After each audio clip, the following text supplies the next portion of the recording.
in year zero, the planning year, but we'll slowly transform all of our comprehensive high schools into academies. You'll hear more about that in a minute. But it's going to be huge in making sure that our schools are at the center of our workforce development strategy. We want students to see the opportunity here in the schools before they leave. We don't want them to leave. We want them to engage with the workforce or UAA or colleges here in the state and get high wage, high demand jobs right here in town. That's the vision, and we're going to get there over the next 5 years. I think those are the big things. We're making some potential tweaks to the board goals, but we're still going in the same direction. We're focused on the reading, math, and life readiness. That's all that matters. Thanks. Right. So I have a couple quick questions for you. So the new drivers you're adding, or not the new drivers, the year-round drivers, are they part of PERS? Are they fully benefited? Are they within your benefit system? Could someone clarify? All of the full-time drivers are benefited. The ASD drivers reliant, I would have to check on their contract. Yeah, it'd be great to know, just for my own personal windmill tilting. But second question, I believe it's in October. What date does the state measure attendance for the year?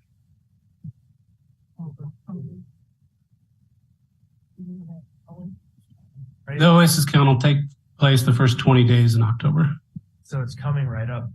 Do you operate some kind of a motivational program to get students to make sure they're in school and ready? I know you want that every day, but it seems like October is a pretty important time to do that. Yeah, so that's a great question, Chair Constant. It's actually Attendance Awareness Month, I think, across the nation, but we're taking that very seriously in ASD to have a campaign. And then it was literally just a few days ago, we were speaking to principals specifically on the topic of attendance, because at the building level, our principals need to know this is a priority. Even at the board level, we're having discussions for how we monitor attendance. So that way at the very top, we're talking about attendance, so that way down to the community level, it's a big deal. So I would like to offer, this is just off the top of my head, that you maybe add some competition to your schools. Maybe the one that has the best attendance can come to an assembly meeting, be celebrated, and some kind of a reward. And so we should have a discussion, but I think that's one way we win the budget game, is by getting our kids in the classroom and keeping them there. So I would love to help motivate, because now is the time. That's right. There was a car. I remember Keegan Randall driving that car around. And so anyhow, yeah, we have the youth members. They can help with that. But I would love to offer the Assembly's communications and team to help with that, this lessons. I wanted to say I appreciate the spirit of that. I think one of the issues that I've come to understand about the problem of chronic absenteeism, which is maybe separate than attendance specifically during the month of October, is that it really is a challenge for low-income families, maybe more than any other category, although students who are within the special education sort of designation, at least on our data dashboard, are also struggling. I understand. You know, in my neighborhood, kids who parents are struggling to keep shoes on and the lights on, it's pretty hard to motivate that next level, which is outside of the home. And so if it's food or school. But I think there are a lot of different reasons, and every student is individual, right? Has their individual need why they might be struggling with attendance. But and yet cheerleaders tend to do some good. So I would like to help you by being cheerleaders. Next, if there's no one else, we'll move on to probably the most exciting part of the agenda.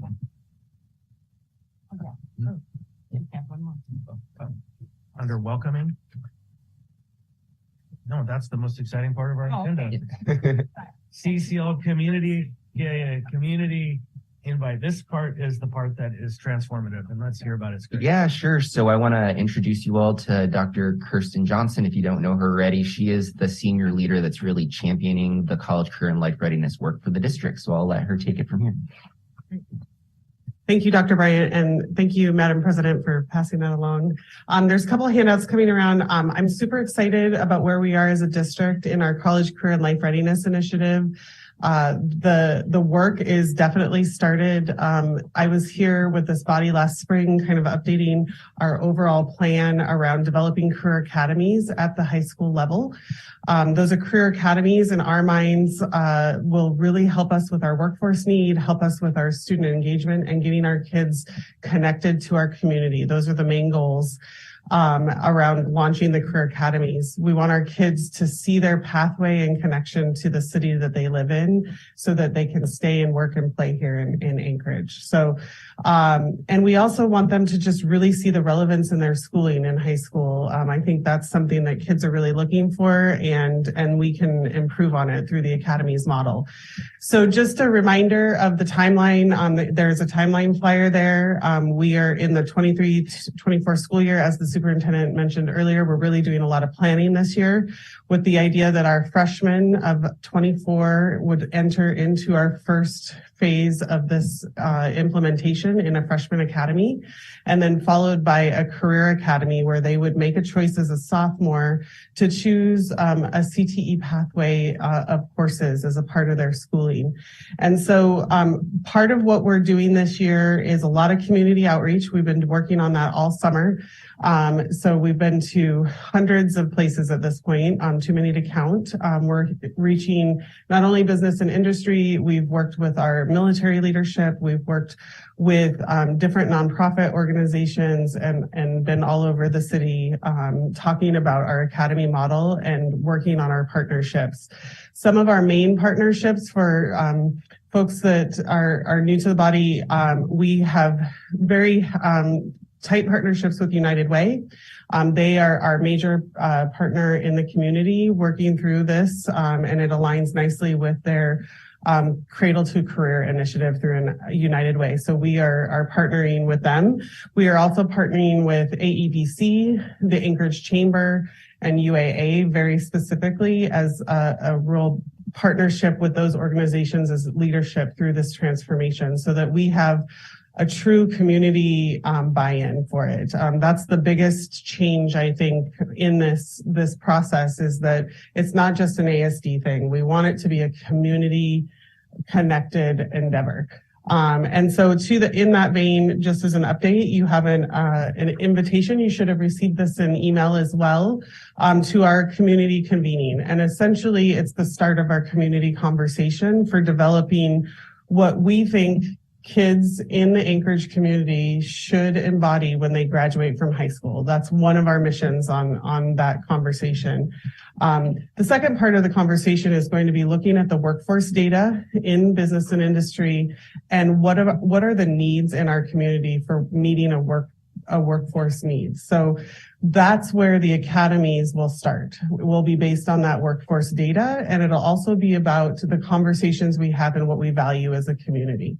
And so as we develop the academies throughout the school year, there will be additional community conversations following October 12th, where the body that is in that room really gets to guide how we develop our academies. And then we will have planning teams outside of that conversation where we have expertise in the room from different industry to start developing those academies as well. So the other part of the community convening is honestly just establishing why do we need to change. I think that we'll present a number of data points that you're well aware of as public officials that our community is facing and why we need to change our school system so that students see the connection between school and their adult life. We really want to not just give kids a diploma when they earn it at the end of high school, but give them the pathway to either college, career, or the military, and know what that next step is. Not all of our students have that now when they graduate from high school. So if you haven't RSVP'd or if the invitation was lost in email, because I know you get a lot of communication, please use this QR code to RSVP. We would love to have all of you there to be a part of the conversation. So I have one question that I know of, Mr. Terrell. Okay, thanks. So I just want to preface this by saying that I think this is an awesome idea. I think it can help keep student retention. I think it can just invigorate the workforce in Alaska, but we're in a huge deficit. Where's the money coming from? I mean, I know there's already CCL officers being implemented, and there's going to be management and transit. Where is the money coming from? So great question. some of the money is going to come from grant funding. We did spend a lot of time grant writing this summer. We are awaiting word on those grants. Much of it, though, I think is going to develop over time as a strategy for retaining funding. We just had a lot of conversation around base student allocation and inflation proofing. I think there's a legislative strategy there for us as an Anchorage community to look at. I also believe that within our current system, there's a lot of restructuring that we can do to fit this model as well. And I know our board is really committed to making this happen. And I think that's where those budget come. Yep, it's a goal. If I could just add to that, I believe it was Assemblymember Zolotil that provided a stunning statistic of 47% outmigration. What we need the community and the state to understand is that schools aren't just about education. It's about the welfare and future of our state's prosperity. So that just underscores the need to make appropriate and substantial and adequate investments in schools. A follow-up, if I may. So you said you mentioned restructuring the budget. Do you think this program will come at the expense of other programs similar? I think that's a decision that hasn't been made yet. And that's part of the community conversation that we need to have. What do we value? We also need to look at, do all of our elective programs lead to a prosperous kind of workforce future for a student? There are a lot of electives that are important. Some messaging to the students, because those who are going to encounter, so right now, there's the Monday change, and then there's going to be the middle school change, and then there's going to be this change. They're really kind of going through the heart of it. I think some time with them, they're middle schoolers and high schoolers, and I think that they feel a little bit left behind. So just some feedback. Second, with the engagement, I really ask that you look at engaging our healthcare profession and our legal profession. Both to be a doctor and a lawyer, you have to leave this state. And there are some other professions. And so it is really hard for children to imagine becoming those things because you have to leave the state to get that education. And not just those. I'm sure there are others, but we don't see, or we don't have the opportunity to intersect with those professional schools. We get a lot of engineers here in state, but you can become an engineer in state. And it's also a profession we see play out in very practical ways. So just kind of making that nexus connection, because when someone has to leave in order to do it, then we have to have the draw to bring them back. And I think that's a hard thing to do. Not only do you leave to go get the professional development, but we need to know that there's a job to come back to. So I would just encourage you to look at those as well. Yeah. Thank you. I appreciate it. I keep hearing it's a meaningful career opportunity and a house to live in. They're the two things that people need to come home. Mr. Martinez. Yeah, and I'm interested in that work, and I'll be following up with you as well. I just wanted to put out there the difference between career, particularly in terms of like legal career or lawyer, for example, and civil service, right? And so thematically, I think it's important as well, because when I think of the municipal workforce, there's so many jobs available from top down, from legal to Parks and Rec, yes, from health to the auditors, so it's all across the board. And I think that the value early on that we can connect back to civil service as well as a really important career thematic thing for building our city back. I think that's really important. And the more exposure we can get our young people to all of these types of jobs, the municipality, I think, can definitely use that. Yes, I totally agree. And just having seen some of the data we're going to present on the 12th, I think you'll be pleasantly surprised with that data. Additionally, we've invited every kind of director level from the municipality to the community convening as well. Shagan. Thank you. I attended a presentation the other day where it showed 165 job openings for every 100 people that are looking for a job in Alaska, and that it varies by states, but we're up there within that. In regards to the funding for this type of program or things like it, my experience is that if you're waiting to get the funding without defining it clearly, you're going to lose out. you've got to be able to convince people that you're going to use the money in a way that they can support. And I remember when we were looking for additional funding for career technology, the administration at one time took a position, well, we wait, when we get the money, we'll figure it out. It didn't work out that way. You needed to be able to show that you were going to be use the money in a way that they supported. And once we did that, we got a lot more support for additional funding for the career technology. So I think right now what we need to do, and I hear it from different elected officials, well, I don't know why we're going to get any money, because what are you going to do with it? And we need to be able to show that and to convince people who are not even for the BSA or for some of the programs that we're arguing for. And if we spell that out, we give them some convincing information, I believe that we'll find that support. And that's where I'm coming from. So, Ms. Wilson?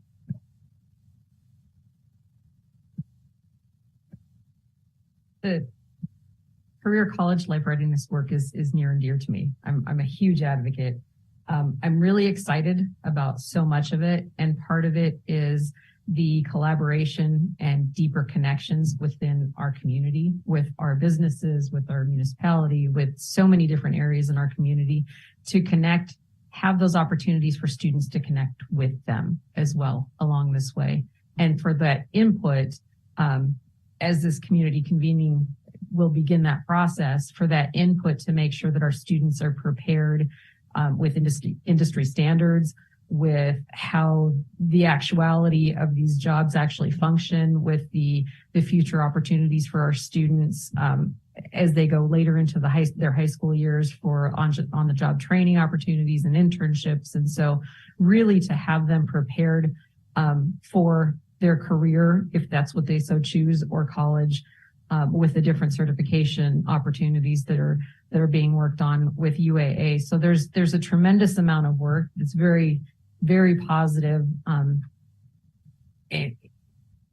With as a therapeutic foster parent would say, with the wraparound services provided, working with our community. And speaking as a foster parent, there is one statistic that I heard just yesterday, that I've been a foster parent for 18 years. I hadn't heard this yet, but students who do not graduate high school are 3.5 times more likely to have, when they have a family, to have their kids go into the OCS system. Mm-hmm.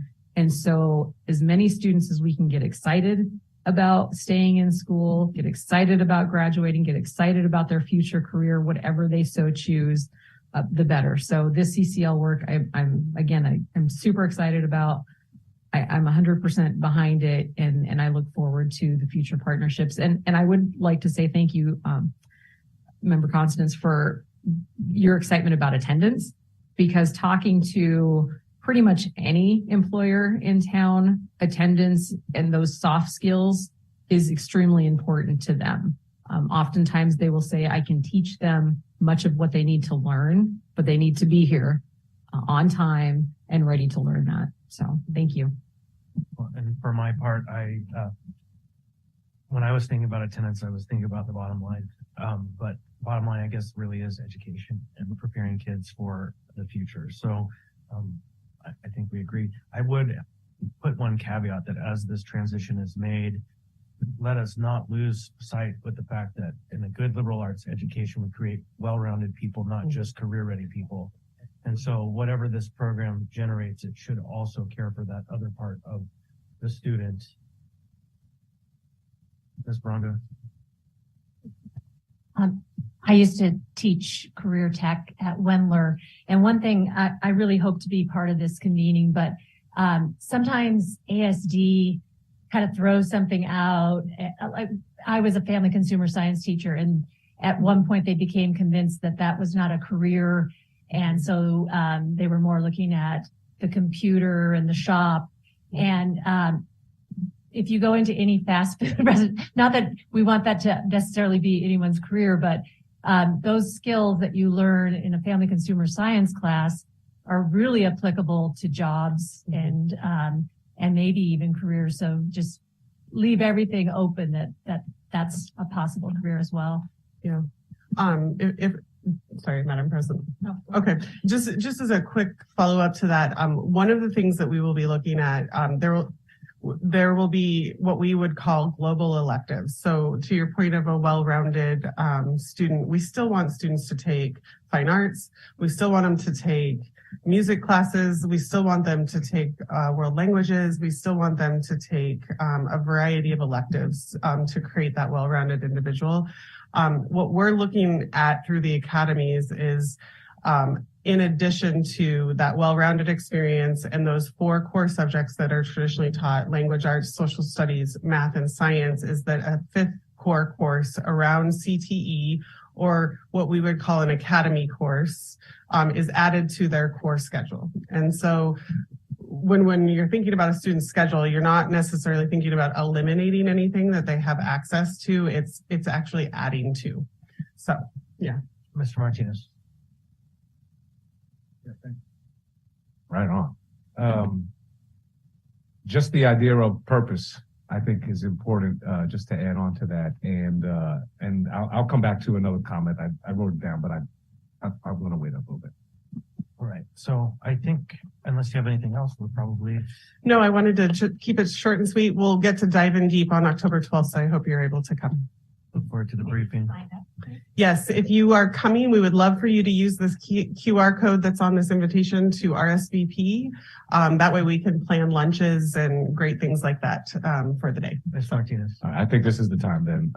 Just one caveat. I know you're looking at it. I know we have thoughtful leadership.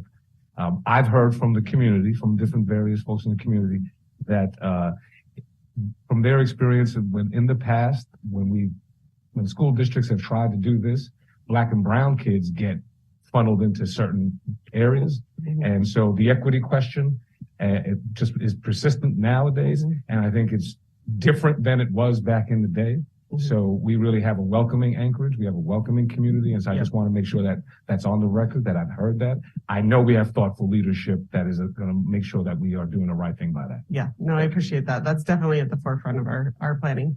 And absolutely. And I think part of my excitement with this approach, this transformation, is the fact that the pockets of excellence that are now confined in certain parts of our city will no longer be isolated. I think it's a shared priority. Yeah. So, okay, next we have ASD Municipality of Anchorage Pool History and Agreement.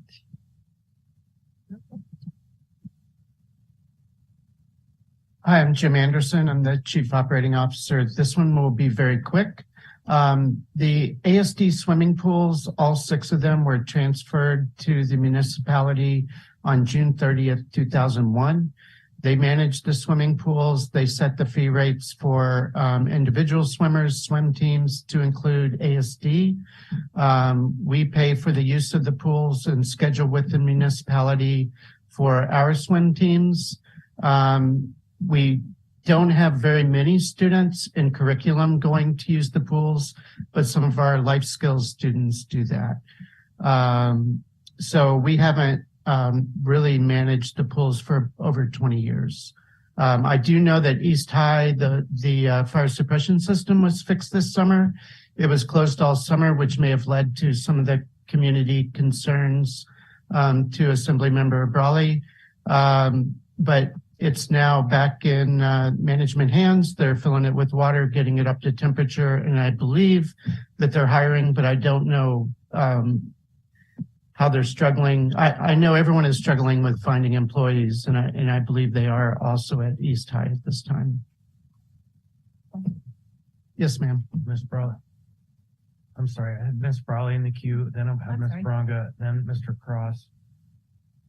Yeah, thank you. And I'll just share briefly. So I had asked to put this on the agenda partly just to understand that relationship. And also, there was a question about use of the pool at West High. And as I understand it, there's some frustration from, within ASD swim teams, or at least this person who contacted me saying, there's challenges with using the pool when it isn't staffed up because there needs to be an MOA lifeguard. And so I just wanted to flag that. And I understand that's also an operational issue. That's not me, the assembly member, going in and fixing that. But it just made me wonder also, if there is short staffing like that in the future, or there still is there a way for ASD and the community to come to some kind of agreement about lifeguard staffing for ASD specifically, like use of swim team, so use of the pool for a swim team at the school district. I think that, as opposed to other, third parties or other folks using the pool. I can reach out to Parks and Rec and discuss that with them for swim teams. I don't know what their staff, everyone is challenged hiring. I assume that they also are in that same boat, but I'll see if we can get an exception or a waiver. And just to say, because it seems to make sense that it's a school facility, it's a school function, and so it's not outsourcing in the same way that it would with a private contract. So that I'm just interested because it seems like that's an issue to solve. I'll check. And I also did print from the Parks and Recs department. I'll put it over at the table if anyone wants to see their fee rate structures. If I didn't know all of the questions that might come up, so I got more questions. Ms. Braga. I apologize for that interruption. I just had heard that all of the east side pools were closed this summer, including West for a while was the closest one. Is Bartlett open now as well? I'm unaware of any pools that are closed right now. But during the summer, I know that the municipality had a lot of maintenance projects that we didn't own or control those maintenance projects as well. I know they cleaned, they repainted, they sealed. But I believe they're all open. The only one that they were still getting water up to temp that I'm aware of is East High. And I did also hear it was, they couldn't hire lifeguards all summer. Mr. Cross. Yes, thank you. Just a couple of things regarding the pools. As you know, we approved the transfer of $5 million within the Parks and Rec budget of Chuyak Eagle River for about a 2-year project to completely rebuild the Chuyak Eagle River pool. It's the project's probably about $5 million, again, 2 years. And then additionally here within the municipality of Anchorage, there was some private source funding, and forgive me, I think it was around 1.5, 1.6, don't quote me exactly, that worked through parks in order to rebuild diving boards as well. And so that was outside, didn't require any taxpayer money, privately sourced nonprofit funds that came in and worked through our parks department.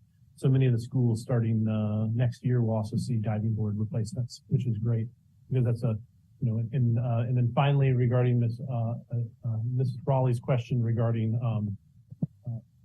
what was it?